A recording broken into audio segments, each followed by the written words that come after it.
Hey guys, ShadowRock here with a very quick update on Rockman X DiVE. Yeah, the game was just announced today and we're already making our second video. Go figure. So do you remember that mobile phone setup that looked like the Nintendo Switch in handheld mode at the beginning of the trailer? Well, it turns out that phone is very specific. It's called the ASUS ROG II.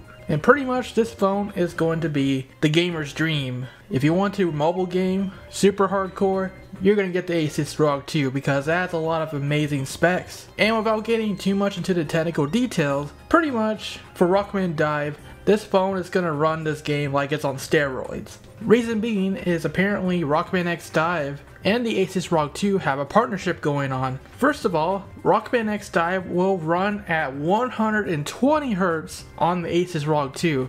That is double of 60 frames per second, and that is absolutely nuts and completely unnecessary. But sure, 120 Hz, let's go. Plus, for people that do pick up the ASUS ROG II, players of Rockman X DiVE will get an exclusive weapon and a special wallpaper background. What the weapon is exactly, we don't know. Rockman X DiVE will also be compatible with the kunai gamepad, which is that Switch handheld looking controller that we saw before. So definitely, controller support is confirmed for Rockman X DiVE. That seems to be the optimal way to play the game, which we would expect. But most importantly, we got 4 new screenshots coming out of the press event where they showed off the ASUS ROG II and Rockman X DiVE. Unfortunately, the picture quality is very low since we're dealing with a photo that someone took on their camera, but we'll work with what we have here, because there is some new information to glean from this. Namely, that we do get to see a screenshot of both Alia and Marino from Command Mission being played in the game. On the bottom left is Alia, which is hard to see again, but you can barely make her out. You may also notice that this is taking place in Flame Mammoth stage, and she is currently facing off with the intro boss for Mega Man X2. So yeah, apparently that boss will now be in Flame Mammoth stage for some reason. And it looks like Alia either has a Zeke Buster equipped or the X First Armor Buster, which looked exactly like Zero's Buster anyways. And a couple other abilities that we can see there, which we can't really make out that well unfortunately. But yes, Flame Mammoth stage is confirmed. So far we're seeing all Mega Man X1 stages, huh? On the top right, we see Marino in action. Again, barely, she's there in the center. And she's currently facing off with the intro boss from Mega Man X3 on the central highway from X1.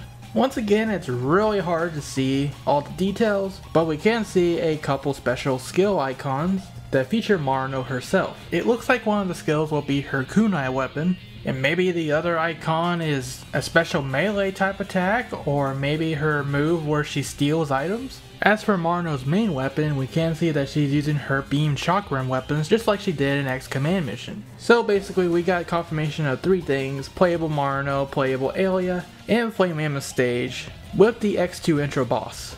The ASUS ROG II phone is coming out in September, but we still don't know the release date for Rockman X DiVE itself. However, it's coming out in Taiwan and China first, and then a global version is coming as well. We just don't know when. Maybe at least in Taiwan the game will release alongside the ASUS ROG II in September since they do have a partnership going on, but we can't tell for sure until there's an official announcement, so that's all we have to go off on right now. Anyways, what do you guys think of these new screenshots? Are you excited to play as Marino or Alia? Let me know in the comment section below, and for more on Rockman X DiVE and everything else Mega Man or Mega S, stay tuned to ShadowRockZX. Until next time, rock on.